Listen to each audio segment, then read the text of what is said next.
one of the founders of the Arduino project. I don't know if you're familiar with this. I want to tell you what it's all about. So Arduino, people tend to think it's a microcontroller board, which is something like that on that corner. For real, Arduino is an ecosystem. It's an educational platform that includes hardware, software to program that hardware, and a lot of education. And the thing that we did already in 2005 was to come out with at a portion of the price that a normal company would make it. Let's put it this way. If you were an engineering student and you wanted to learn about microcontrollers, you will have to pay about €1,000, including the software that you need to program the chips, the actual platform where you are going to be programmed onto, and then the books that you need to learn how to do it. Well, we did that for €25. So when I say a fraction, I actually mean a fraction. So what that brought is that created a huge community of users around this thing.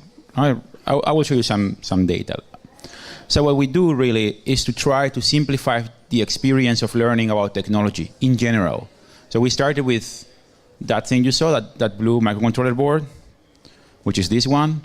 And now, in the last years, we've been launching things like robots. This is a robot that we created together with 2 teenagers. This is something we do in Arduino. We collaborate with our users. So at some point, 2 teenagers from Spain are not the normal teenagers. They are 4 times world champions in robotic football. They said, what if we make a robot together? And I said, okay, how much does your robot cost? And they said, well, it's usually like 3,000 or 4,000 euros in parts. And I said, okay, that's not really going to happen. And then we spent 2 years to make something that would be under the 200 euros range, so that more or less anybody could get it and would work under the philosophy that they use for winning competitions. So that's what we try to do. We try to take complex stuff that takes a lot of time to produce and make it available in a very easy way. Other things we do is to create curriculum for schools. It's a project we run in Spain this spring with 25 schools, over 500 kids in parallel. This was a research project. It's a non-profit project, actually, where we created educational curriculum for 15-year-old kids to learn about technology. And the idea was to emulate things we were doing at the university, but at the high school level. I've been teaching for 13 years at Malmo University College in Sweden. So I teach art and design students how to use technology in their everyday practice. That's how we created Arduino, because we had this experience. And at some point I thought, like, look, if I can teach an 18-year-old kid, you know, with all his testosterone and stuff, you know, I can move him from his thoughts into learning about technology, and especially somebody that's a design or art student who by default didn't really learn about math or, you know, software or anything for that matter. And I can get them to learn about technology and use it in their practice. I could take a 15-year-old kid that has the same issues with testosterone, but a bit less facial hair, and do the same thing. So we tried this out. We convinced some politicians, and we got 25 schools in a region in Spain, and we got the funding to create the content and adjust it to the specifics of high schools, and we did the project. And so we basically created, that was one experiment. We created this many experiments, 5 + 3 × 4, which is a lot. I can't multiply right now. You do the math. And it ended with an exhibition, a show, where 400 out of the 500 kids came over to show their results. You know, not everybody could move because the region of Castilla-La Mancha is pretty big. Some people had to drive 300 kilometers just to come to show their stuff for 5 minutes. So this is a picture of the final show. It was, I have to say, it was really cool. Other things we do is to collaborate in European projects, and one of the reasons why I came to Dublin some weeks ago was to talk about this. You know, people think that European projects have to do with extremely boring stuff. So you get the picture. We're doing something extremely boring. We're doing a motherboard for white label, internet-connected home appliances. So let's say you want to make your fridge connect to the internet. You want to make your oven connect to the internet. The reason why this is interesting is not that your fridge is going to be telling you you're out of milk. That's a pretty sick and insane design dream. You know, it's like every single company is making the fridge that tells you, hey, your milk is getting old. But it's more about the social network that this will enable on top of that. Like, if you know how to, for example, wash, like I say here, strawberry stain from my pants, my white pants. You know, in Sweden we wear white pants in the spring. It's a tradition. Don't ask me why. I was not born there. I just happened to pass by. And so we just would share this knowledge among people. And our appliances could just get this knowledge straight from the internet, not having to program them all the time. So we made a test, and this is what I was showing in Dublin with a coffee machine. It was a kind of like a joke because the coffee machine provoked the creation of the webcam. I don't know if you know that.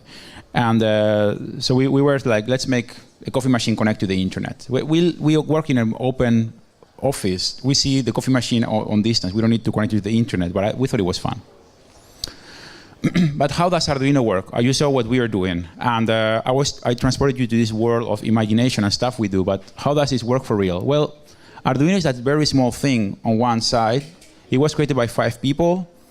It has like 6 owners right now, for real. It's 6 individuals, so there is like no seed investment, no weird venture capital or anything running this thing.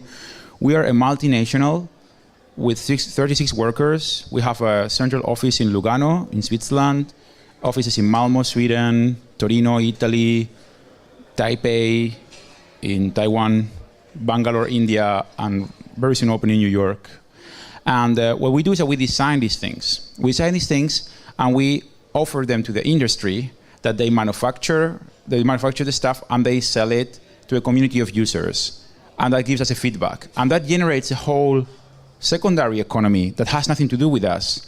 That is by people that do derivative projects, people that do projects with our stuff that includes their thing, people that do products like 3D printers that actually run with our technology, and people that do clones that then feed our community and that sometimes break. All the numbers here are wrong because this slide is from 2010. It's part of an exhibition we had in Torino in 2010. So for example, right now we have over 450 distributors. Our community of users, registered users, over 150,000 or something like that. Just to give you some numbers, this is our hockey stick graph. Every startup will show you this hockey stick graph. So this is our web statistics that represents very much the sales as well. People are coming from all over the world, which means United States and the rest. But if you group things properly by continent, you will see like Europe takes about 40% of our visitors, while the United States gets 36%. Haha.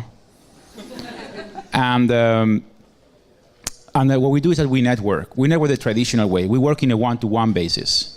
So it's like we don't just go around and pick up the phone and call ADT, for example, or we let them call us because we work with the normal people, normal schools, So as I was saying, we have different offices around the world, and one of them is in Malmo, Sweden.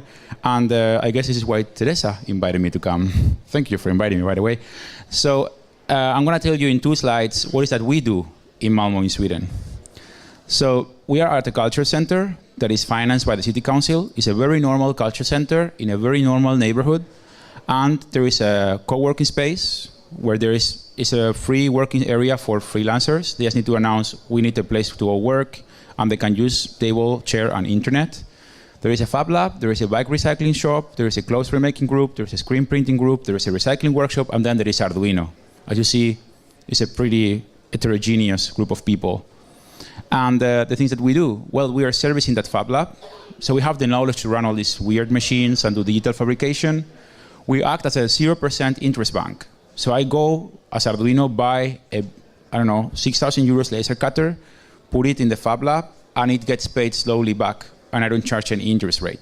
So you need to have these things because public money is not always, the viable way to do this thing. We use the co-working as our office. That's what we get back, besides getting access to community. We bring international contacts. We collaborate with locals building projects. We, of course, do our thing, which is to design Arduino products. And we collaborate with the other groups there. Like we collaborated this year with the recycling group in making a summer camp for kids.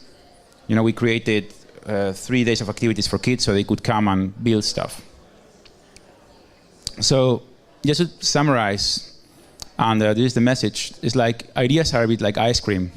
When you have a good ice cream, everybody wants to eat the same flavor as you do, right? So this is our ice cream. Beautiful. So sometimes it's so good that people want you to share your recipe with them. So you get this thing. Somebody makes like the same thing, more or less. Somebody, makes some improvements. Somebody make an improvement on somebody else's improvement, and so on.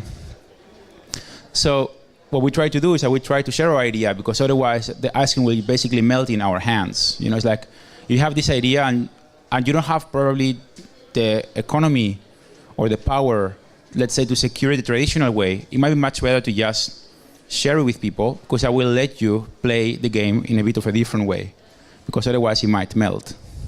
So that's why we do open source. So that's what we do in Arduino. Thank you very much.